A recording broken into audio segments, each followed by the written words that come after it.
Welcome to Book Jobs Daily, the show where local business owners find the money hiding in missed calls, slow follow-up, weak reviews, and messy systems. I'm Star Riley, and each day we break down one local revenue leak, one simple AI-powered fix, and one action you can use to book more jobs. Today, we are fixing one leak that could be costing you real money. By the time Melissa explained the same air conditioning problem to the third person, she had already decided the company was probably going to lose the job. Her upstairs bedrooms were hot. Her parents were arriving Friday. She had called because she wanted someone to diagnose the problem before they got there. But the first person took notes on a pad, the office got a blurry photo of those notes, and the estimator arrived the next afternoon knowing only that there was an upstairs cooling issue. Melissa had to start over, again. Nobody on that team was lazy. Nobody wanted to lose her. The job slipped away because the customer's story did not survive the handoff. Welcome to Booked Jobs Daily. I'm Star Riley, founder of MyUSALocal.com.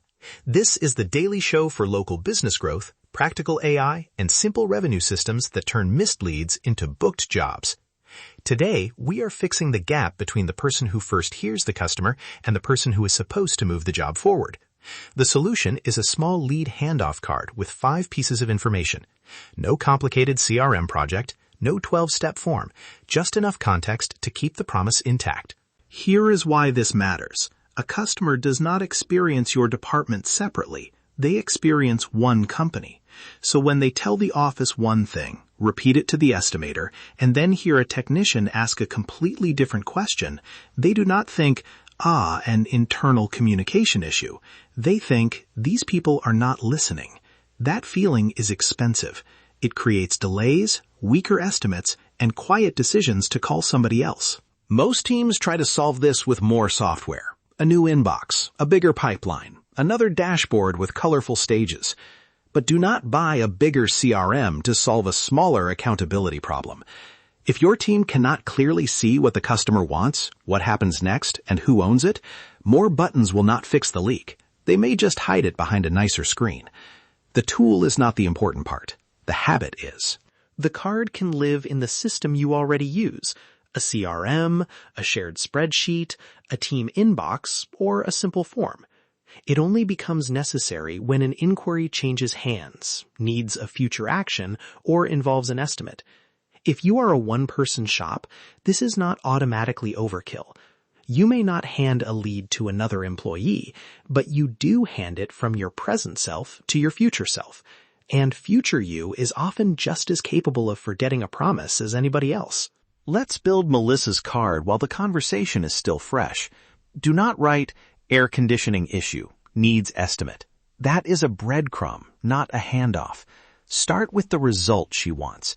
Restore comfortable cooling upstairs before Friday's family visit, if possible. Now the next person knows what success means to her.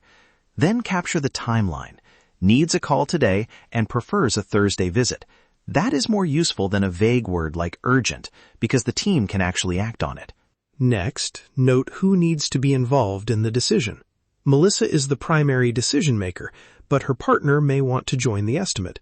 That small detail can change the appointment time and prevent a second visit that nobody planned for. You are not interrogating the customer.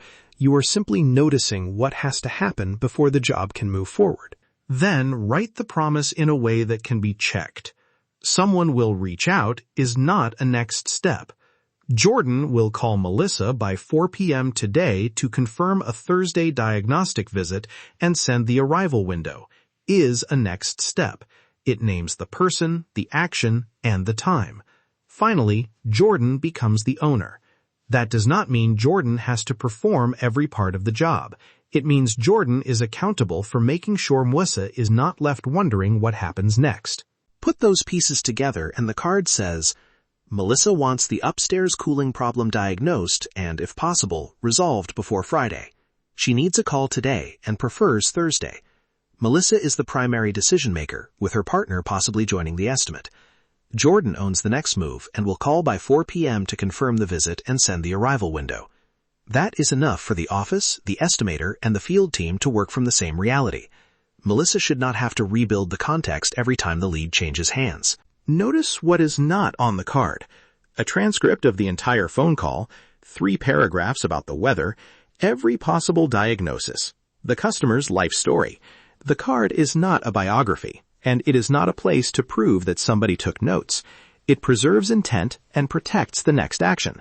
Keep the required information to 5 things: desired outcome, urgency, decision maker, promised next step, and owner. Add basic contact and job details your team needs, then stop. Now imagine the next morning at a small service company. At 8 o'clock, the office looks at the cards with an action due today, the cards that are overdue, and the cards with no owner. When Jordan is ready to call Melissa, Jordan reads the card first. Instead of asking, "So what seems to be the problem?" Jordan can say, "I understand the upstairs rooms are uncomfortable, and you were hoping to have this addressed before Friday. Let's confirm the best visit time." That opening tells Melissa her information made it through. After the visit, Jordan does not write, "Talk to customer." That tells nobody anything. Jordan writes, "Visited Thursday. Customer approved repair option 2. Deposit link sent. Confirm payment by Friday at noon." One short update gives the team the current truth.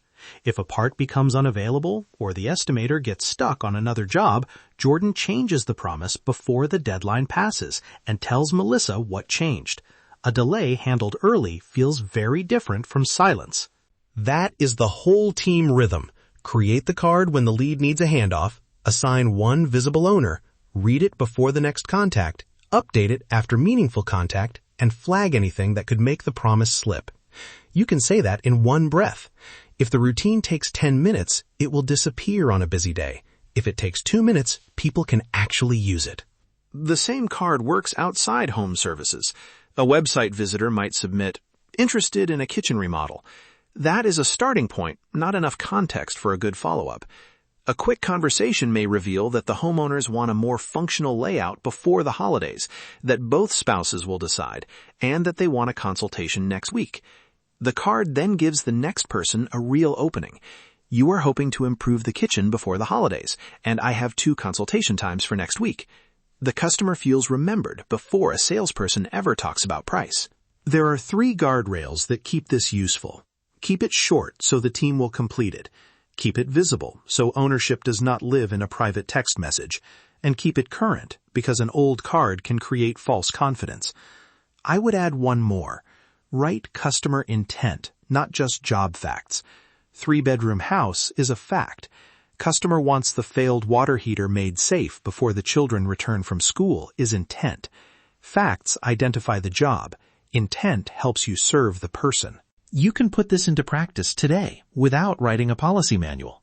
Create 5 labeled fields in the tool your team already opens. Add a dated next action line. Take the next inquiry that changes hands or needs an estimate and complete the card together. Then ask one question. If another person had to take this over right now, would they know what the customer wants, how quickly they need it, who decides, what was promised, and who owns the promise? If not, improve the card. Do not add more software yet. Fix the missing context first.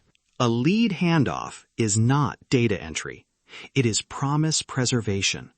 When the customer's intent travels with the inquiry, the next person can sound prepared instead of surprised. When the next action has a date and an owner, the lead is less likely to disappear into the busy part of the day. And when something changes, your team can communicate before the customer has to chase you. So try it on one lead. Not next month, not after the perfect system is built. On the next inquiry that changes hands, needs follow-up, or involves an estimate, write the 5 pieces in under 2 minutes and have the next person read them before making contact.